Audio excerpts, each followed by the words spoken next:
Hello and welcome to the Gooner Talk. Back again with you guys for another episode of what is the Arsenal News Show. Join you every morning at 8 a.m. UK time. Hope you're doing good. Hope you're doing well. Thank you as always for making this a part of your morning routines. Good morning to those joining us live in the chat box. Hope you're doing good and well. Granddaddy Gooner, good morning to you. Good morning to Peeny Wiener, Matt G and Runs with Cows, Damien, Granddaddy Gooner I've already said hello to. Very keen indeed. Carl, very happy about beating Peeny in the chat box.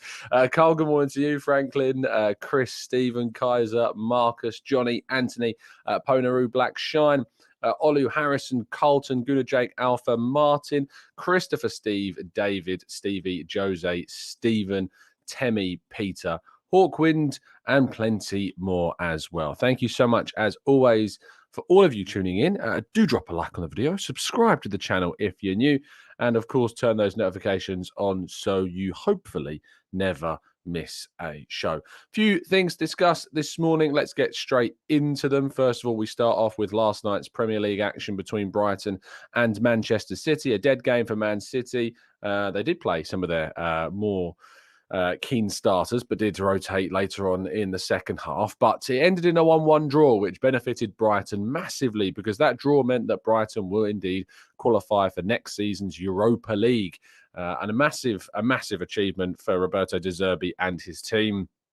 The recruitment, of course, that has gone into building that squad and the tactical demonstrations of not just a full season, because it's not been a full season, if you remember, for Roberto De Zerbi. This has been a part season for Roberto De Zerbi because Graham Potter was indeed in charge, some time ago at the start of the campaign. And after the summer transfer window was replaced after he moved to Chelsea. And we all know how that went. Chelsea, meanwhile, languishing down in the bottom end of the table, currently in 12th position in the league, which is where we hope that they'll stay because, of course, if Wolves do go above them, it'll be because they beat Arsenal, which we don't want to see.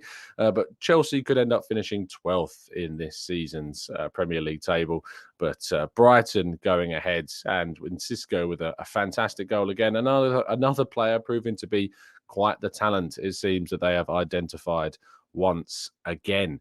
Now, a Brazilian Adidas website has launched the Arsenal home kit early. The video for the launch of the home kit, which is celebrating 20 years of the Invincible season, has indeed come out. There's some really good detailing that wasn't initially seen on the shirt. The wins and draws of the 38-game run or down the side. I don't know if they've gone through the whole 49. I imagine it would be the 38, considering it's for a single season.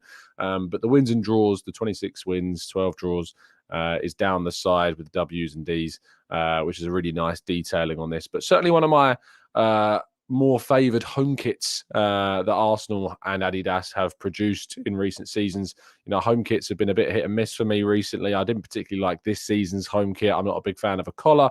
So to see us go back to the crew neck is certainly something that I am so much more excited about. Meanwhile, however, we all know that the Adidas away kit for this season is one of the worst that we and Adidas, I think, have ever produced. But certainly the home kit provides some saving grace and will be the one that I get, as well as I think the third kit, which is the green and blue, navy blue style third kit, which I'll also be getting. But the away kit, I'd be surprised. I might just get it for the banter, just to look genuinely terrible whenever wearing it. But yes, the home kit, we don't know a release date of when we'll be able to buy it, but hopefully soon. Saka and Ramsdale have been included in England's squad. However, there is no Ben White in the competition, in the tournament. The games that are going to be taking place in June. It's a little bit of a frustration. We know that Saka is absolutely shattered, but we'll have to play in games against both Malta and North Macedonia as the UEFA Euro qualifiers continue. England are in, a very reasonable position in terms of looking at their Euro qualifiers group. They are in group, scrolling down C. They've obviously won their first two games, playing against Ukraine and Italy. I think it was Ukraine and Italy. That's the two first games that we have got. And we've got Malta and North Macedonia now on that list as well. So let's see if Saka can get himself plenty of rest. We'll have to wait and see for that. But it's still good news. No Ben White, as expected, but that could change in the coming weeks and months, depending on talks between Southgate and the player. And Declan Rice, of course, is involved. Who knows whether or not he will be an Arsenal player come the start of next season, but he's been called up. Some interesting other call-ups. Lewis Dunk from Brighton has also been called up to the group as well. James Maddison maintains his place. No Mason Mount in the side. However, there is still space for the likes of Eberechi Eze from Crystal Palace, which is fantastic to see him get a call-up as well. And I hope that he makes his debut in an England shirt. I believe it's his debut. I'm pretty sure that it is.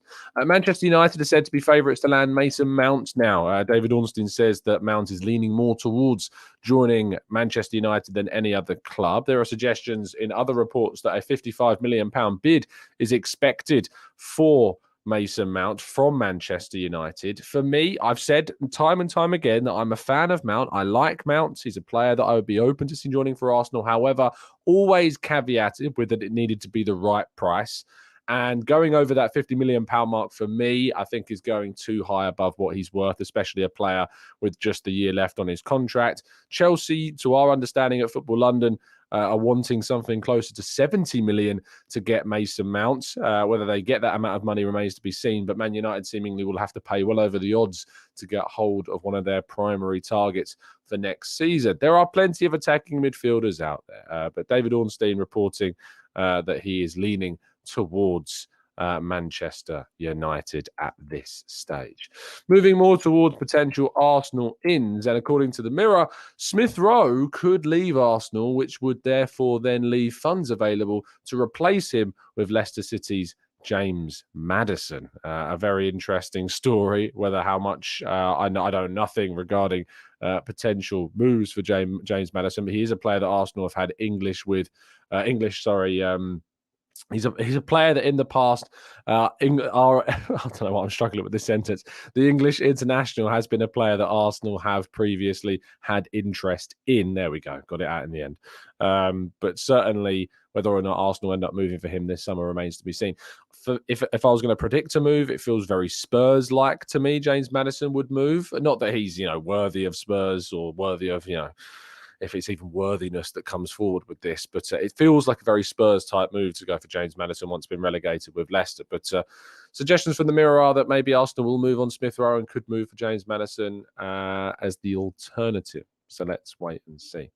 And then according to Turkish reporter Nevzat Dindar, Arsenal have supposedly made a £17 million bid for Sacha Boey, the Galatasaray fullback, who can obviously provide some variations. What we've already got existing in that right back position with Ben White and Tomiyasu has been of interest to Arsenal, it seems. And according to Dindar, the interest is very much real, and already a bid has been made of around 17 million euros. However, Galatasaray are asking, as we talked about yesterday, for 25 million euros to land the young Frenchman. Whether or not Arsenal push ahead with this deal, we'll have to wait and see. I personally haven't got any information to suggest how real this information is, but Nevzat Dindar is said to be fairly reputable coming out of Turkey. So let's wait and see what happens with this. But could Boey be the player indeed that Arsenal are looking at for their right back position this summer? Let's wait and see. If indeed that is the case, we'll be producing at the end of the season. So after this week ends, the tactical breakdown shows will be returning. You can be sure that we'll be doing a tactical breakdown on Sacha Boey as soon as indeed we get the opportunity to do so. So yeah, some really interesting transfer links, as you can imagine, but nowhere near as interesting as the discount that you can get off a fantastic NordVPN service. Just by going to nordvpn.com/Gooner, you can get yourself a significant discount off a 1 or 2 year plan.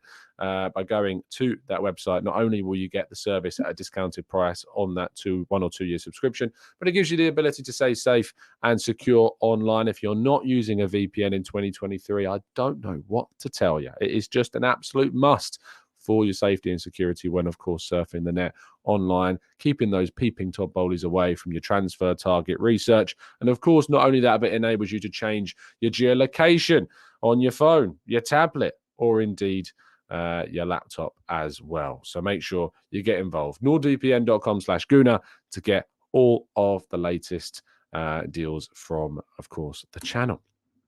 Now, we do need to continue to tell you the early bird price is no longer available, I'm afraid, for the Martin Ødegaard competition. But indeed, the competition continues. I can tell you that 129 tickets of the 149 that were available have been sold. So just 20 tickets remain. Do not miss out on your chance to get involved in the latest competition. Just go to the Football Prizes website, onto their competitions page, and you will find it amongst some other great competitions as well. If you're a big football head like myself, it's a great website to try and enter to get some fantastic prizes. They all come with a signed certificate of authenticity as well, so you know that it's the real deal. But a massive thank you again to Football Prizes, as always, for continuing to sponsor us.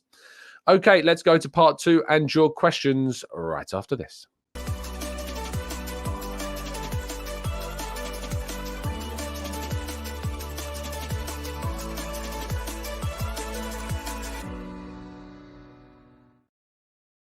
I haven't pushed it in a while, but of course the TGT merchandise, which was a massive boost to raise £1,500 for the Arsenal Vision fundraiser recently, still are indeed on sale. You can continue to buy them, and you will be helping both the Arsenal Foundation and Cancer Macmillan Support with, of course, your help. Just go to the TGT store. There is a link to that down in the video description. You can get yourself any of the 4 designs that we now have. You can get the red, the gold, the grey / silver, or the USA version of the hats as well. So if you haven't yet got hold of one of your own TGT hats, make sure you do for the brand new season. I think we'll be doing some new stuff as well for the summer, relating to the brand new designs, of course, for the kits for next season, and maybe some other things outside of just hats as well. So I look forward to conversing with our partners over in the embroidery company that we work with to see if we can do some new things for the new season. So do make sure you get involved with that, but continue to support us. I'm hoping to get you information on a brand new fundraiser that we're going to be doing that's going to relate to me having to do marathon levels of walking, which I can't wait to talk to you about as soon as I get the confirmation on that as well. But we've got a new fundraiser coming, which I'm looking forward to seeing how far we can push it. But thank you so much, everybody that has indeed already got yourself a hat. Okay, let's go into the chat box then and your questions. Let's go to James. Says, should Arsenal fans stay reserved regarding their highest profile targets like Rice? Previous links to Mudryk, Vlahovic, etc. have not come to fruition. The honest answer, James, is that you should always be reserved regarding transfers. It's not advice that I personally adhere myself, because as you know, and everyone knows on the channel, I have absolutely got obsessed with plenty of Arsenal transfer targets, be that Dominic Szoboszlai, people like that. I very quickly got very obsessed about transfers, and it's something I need to work on not getting so obsessed about. But unfortunately, it's a very, very difficult task. So absolutely the advice is do not get carried away with transfer targets, because there's always a good chance in the world of transfers that indeed they won't happen. Yomi says, Tom, who has the greater legacy, Baby Shark or Rob Holding?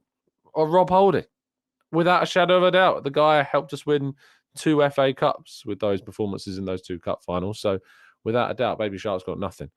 Jamie Tart, meanwhile, very different. Marcus says, do you know Peenie Ween's real name? And also, why is he called Peenie Ween? I feel like it's one of the TGT mysteries that must remain a mystery. It's like the Bermuda Triangle, or why we never have a backup right-sided centre-back. One of those things. We will never know Peenie Ween's real name, and there's no point even asking the question. Let's go to Onyx Lens, who says, why wouldn't Arsenal bid for Eberechi Eze? I'd prefer him over Mason Mount. I think he'd fit into our system like a glove. I like Eberechi Eze as well. I think certainly he's a young player that can produce plenty of top-level performances in the Premier League and has been doing so for Crystal Palace for some time. And if it was that Arsenal were interested in him, it would be an interest that I would certainly support. So Onyx Lens, I agree with you. I would love to see Arsenal move for someone like Eberechi Eze in the summer. A great option for Arsenal, I think. Rev San says, Tom, do you think any of our current players might be used to get Caicedo or Declan Rice, Nketiah, Balogun, Tierney or El Neni, perhaps Lokonga or Patino?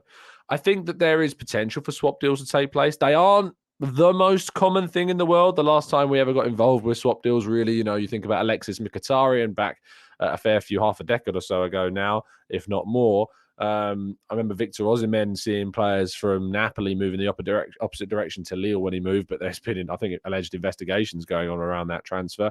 It's not massively common, but who knows? Maybe it's something that can still take place. We'll have to see. Let's go to Derek says, Tom, do you want me to ask a new question or the old question? I asked twice and you didn't see it. Derek, I seem to only see the comments that you leave asking me if I will answer your question. I would always say make sure you leave questions in the questions section. If it's earlier on in the show, I tend to miss out them because I've scrolled down in the chat box for part 2. Alexa says, is it really a good idea to convert Ben White to a centre-back? And what do you think about what our transfer targets such as Boey and Fresneda, etc.? I think Ben White is... I don't think we're going to categorize him as a right back or a centre back, to be honest, as naturally so. I think he can play both roles very well. I think that what bringing in a right back will do for the summer is allow us to create greater depth at right-sided centre back, because Ben White can offer that, and we don't then have the stress of having to play Thomas Partey or Reece Nelson or someone out of position or bringing in Kivior. We need to make sure that we've got options, variation, different styles of players in different positions, and giving Mikel Arteta the greatest versatility in his squad possible. So I think that Ben White is going to be a player that can play both centre-back and right-back next season for us. And I think that bringing in, say, a Boey or a Fresneda is going to be a benefit to us. Both players are good young options and certainly offer something different to what we already have in those roles. Let's go to Baldev says, Tom, what is your target for next season? We have to challenge for the league again. It's as simple as that. You can't challenge for the league this season and then not the following season. We need to make sure we push, go as far in the cup competitions as possible. But the expectation for next season, the target, I suppose, the target's a very similar word to aim. And, we talked a lot at length about what the difference between targets and aims and expectations are. If you're expecting Arsenal to win a trophy next season, I don't think that's a fair expectation when Manchester City exists and where Arsenal exists in their current form. My expectation is to progress always. And that means a better, more successful title challenge, be that getting closer to City, pushing them further, or indeed winning the competition in itself, and hopefully doing better in the cup competitions as well. My aim is, of course, to try and win things. When you have to win silverware, this team would really benefit from silverware. That has to try and be the aim for next season. FM Review says, Tom, next season we're in the title race until the end. Finish 5 points behind the winners, City, but finish third. Is that progress? I think so. Yeah, I think when you look at the points are more important to me than, placement outside of the top 4. Of course, when you start moving outside the top 4, then you're in a situation when you're not getting Champions League football. But within the top 4 and with the competitive nature of the Premier League, it's all about the points, about how close you are, and of course, how much further you're getting to competing with that Manchester City side that dominate things. So yes, you could finish third rather than second and yet be closer to Man City, and it would still be progress because you've got closer to the title. You got closer to getting the points tally for a respective season that would have got you that title. So great question, though, because it's certainly worth providing that context around what progression is. It's not always about league position. It's more to do for me about how close you are to that title. And we need to be closer to the title next season.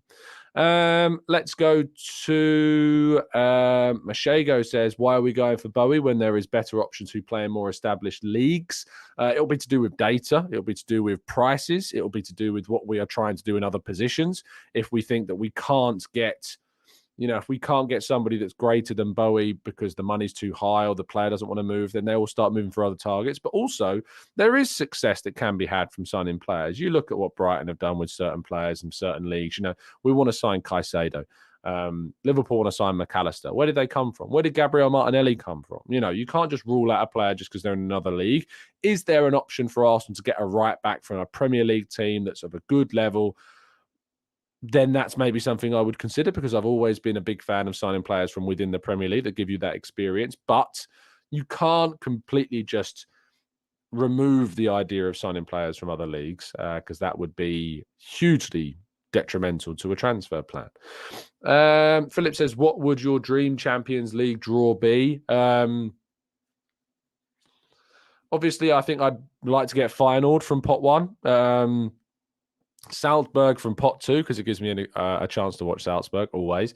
From pot 4, I'm not even sure who's in pot 4. So I don't know who's in pot 4. I think Sociedad are, but I don't think I'd want Sociedad. I'm not sure who I'd want from pot 4. Copenhagen, I think, might be in pot 4 potentially. So yeah, I guess Copenhagen. I'm actually going to Copenhagen in a few weeks' time. But yes, I'd like them there you go. Copenhagen, Salzburg, and Feyenoord would be my dream Champions League draw. I'm just checking I can have all those 3 teams. Yes, I can. Checking they weren't all in the same nation. Derek, again, is asking more questions that I don't know what the actual question is. So there you go. And I'm answering questions. You're not even a member, Derek. So there you go. Let's go to Franklin Goodwin says, what league position matters more than arbitrary points totals, which are different every season? No, again, it doesn't. When it comes down to position in the table, if you're in the top 4, finishing closer to first is more important than actually finishing in a placement that's close to first. Let me put it to you this way. Arsenal this season, based upon where they are, say if Man City and Arsenal in the last 2 games, we're going to finish 8 points off Manchester City. However, next season, if we finish 3rd and yet finish within 5 points of Manchester City, we've actually competed better with them across the entire campaign, and we've got closer to winning that title. That's what matters far more than the league placement outside, or rather inside only of the top 4. If you're talking about being within the top 4, it is better to be closer to that first place in terms of a points tally than it is, of course, the actual position you are in the league. Outside of the top 4 is different because then you're outside of the Champions League qualification spots. But in terms of being within that top 4, and let's be real, if you're finishing outside of the top 4, you're not getting closer than you got the previous season to first place. It's just not going to happen. But when it comes to Man City, finishing 3rd, but actually closer to Manchester City than we did the previous season would actually be a greater show of progress because it means you've better competed with Manchester City across the entire league campaign. It should make sense. I hope that it does make sense. Let's go to Mr. Smith's Maths Academy says, obviously, Xhaka going means that we need to upgrade him in the starting 11. Who do you think our weakest 3 players in our current best 11 are? The current best 11, of course, is Ramsdale, White, Saliba, Gabriel, Zinchenko, Partey, Xhaka, Odegaard, Saka, Jesus, Martinelli. The 3 weakest players in that team is a really interesting question. It is a negative in terms of kind of the terminology used. You should understand that they're all brilliant players. I prefer to look at it as who are our 3 least amazing players. Let's put it that way. But I think Granit Xhaka may fall into that category, potentially. I think that... It's really hard. It's a really hard question. They're all so close to one another in terms of their importance in the team. I think Xhaka's one of the most upgradable positions. I think that's the way to look at it. Is can you look at the players in this team that you think are going to be the easiest to upgrade? I think Xhaka is one of them. I think that potentially Thomas Partey is another because there's options like Declan Rice in who I would start personally over Partey right now. And I think the other one is potentially, this is controversial. No, I was going to say Gabby Jesus, but I think that may be a bit far. But it's only because there are strikers out there maybe that could get us more goals than him, but then what he brings you elsewhere. I think the other position is probably right back. Ben White has been brilliant and he's a brilliant right back, but maybe you can bring in somebody that would give you more there. That's a really good question, though. I think that's probably the way to look at it is which 3 players the most upgradable from the team of the available transfer targets that are out there. So, but really good question. Let me know in the comment section down below if you're listening on catch up who your 3 most upgradable, easiest to upgrade players in this current Arsenal best 11 are. Xhaka, my captain, says Xhaka, White, Partey. James says Xhaka, White, Jesus. Verminatoro says Xhaka, Zinchenko, White. The left winger and striker can all be upgraded. So interesting. For me, Zinchenko's great. I think you're going to struggle to find a left back that gives you what Zinchenko gives you. But there you go. Let's go to Marcus says, is it me or at the start of the season, Jesus looked like a great finisher, but at the end of the season, his shooting was poorer. I think his finishing was much better at the start of the season. However, our memories are indeed affected by the time that has passed. So perhaps we're slightly biased based on what we've recently seen. I think the injury ultimately saw him come back quite quickly in terms of good form, but that dropped off relatively quickly with the dip in confidence of the entire side. And I think maybe next season at the start with things being again at 0, let's see indeed what happens. D. Malosi says, why do I get the feeling that Arsenal are leaking the Rice and Caicedo as priorities and then sign other midfielders at bargain prices? I mean, I don't know why. That would make zero sense. That would make absolutely zero sense. Arsenal never want to leak their targets because they would rather they were kept behind the scenes so that they can negotiate better behind the scenes. Tends to be with leaks, they come from the club that are selling or the agent side of things to entice other clubs to come in and bid, so that ultimately it becomes a harder, more competitive bidding process. It makes no sense for Arsenal to leak those players. So very conspiracy theory. Doesn't make much sense, though, unfortunately. Let's go to Mickey says, you're right, Tom. Say it loud. Gabriel Jesus, he should be rotated with Saka and bring in a Hoyland, for instance, next season. P2G says, we can look at bringing in an Alonga. I don't know who that is. Let's have a look at this guy. Michael Alunga, who plays... Oh, that can't be the right guy. That's the one that came up first on my... on my feed. I think I saw someone say Genk earlier on. Or maybe it is the right guy. Never heard of this person before. Let's have a quick look. It says, I can't see anything. I mean, this guy is 29. It can't be him, surely. Who are we talking about? I swear I saw someone put a comment in earlier up saying a player from Genk that I skipped past. But I can't seem to find that player anywhere now. So let me know in the chat box who it is you're talking about, and I'll see who they are, because I have no idea who you're on about. Philhead says, Tom, if Nelson signs a contract extension, he becomes Saka's competition to save money on other areas, would you be happy with that? Personally, I think we should increase the level for Saka and get more in. Again, it depends a lot on the forward, in reinforcement. For me, in terms of the priorities, midfield and defense are the priorities. Without a shadow of a doubt, the midfield and the defense are priorities, because you have to be in a position to curb that 42 goals that we've conceded so far. You have to be in a position to try and curb that. But what you can't, what we have done really well is score goals. You can't deny the fact that we've scored plenty of goals this season. Over 80 goals have been scored. So if Nelson is renewed, I think that the way forwards for Arsenal is to look at a striker so that you've got greater rotation between Jesus, the new striker, and actually on that right-hand side. I think Trossard can offer something as well at centre forward as well that's very, very good too. And we did really well when we had Trossard playing centre forward. But it's difficult. I think that Nelson's extension should only be done in a case where we are intending on spending a lot of money still in the midfield, particularly, and then the defence. If they feel as though they're not going to be able to add a forwards, with the money that's available for this summer, it better be because we're spending a hell of a lot of money in the midfield and defensive areas. But there you go. Gift Orban, Derek says, is the Genk player. Yes, or Ghent player. Don't know much about the guy. Saw a quote from him really begrudgingly of Arsenal, which then they tried to backtrack on. I mean, good luck trying to backtrack on that comment because it was ridiculous. Feel free to go and Google it if you like, but he was very disparaging of Arsenal. But yeah, I've no interest in that fella. Marcus says, I know unlikely, but if we get Rice and Caicedo, you're allowed one more player up to £100 million. Who'd you buy? Kolo Muani, personally. Would be the player that I would go out and get. Thank you, everybody, for listening. Really appreciate your time. As always, do drop a like on the video. Subscribe to the channel if you are new and turn those notifications on so you never miss a show. Make sure you get hold of some of our T2T merch. You can get the USA cap that I'm wearing on my head, or you can get the gold, red, or silver one. It's all non-profit. Goes to some fantastic causes as well.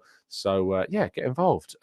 New show will be, of course, tomorrow. We'll have a preview show, hopefully, as well, looking ahead to the game against Wolves with some of our members. Fingers crossed, too. Although I know that the interesting preview shows where the season has been pretty poor towards the end has not been that high. So much so that I went out and got Mike last time. Don't leave me doing that again, please. But thank you so much, everybody that's tuned in. And do leave your comments on anything that you think that you've got a really strong opinion about in today's show. I love to read your comments. I'll try to respond to as many of them as I can as well. It's good to get some DMs always as well. You can find me on Twitter at the Gooner Talk TV or at Tom Cantor Media or at the Gooner Talk on Instagram. I'll be live on the Arsenal Way a little bit later on this morning. But other than that, it's been an absolute pleasure to speak with you. And as always, up the Arsenal.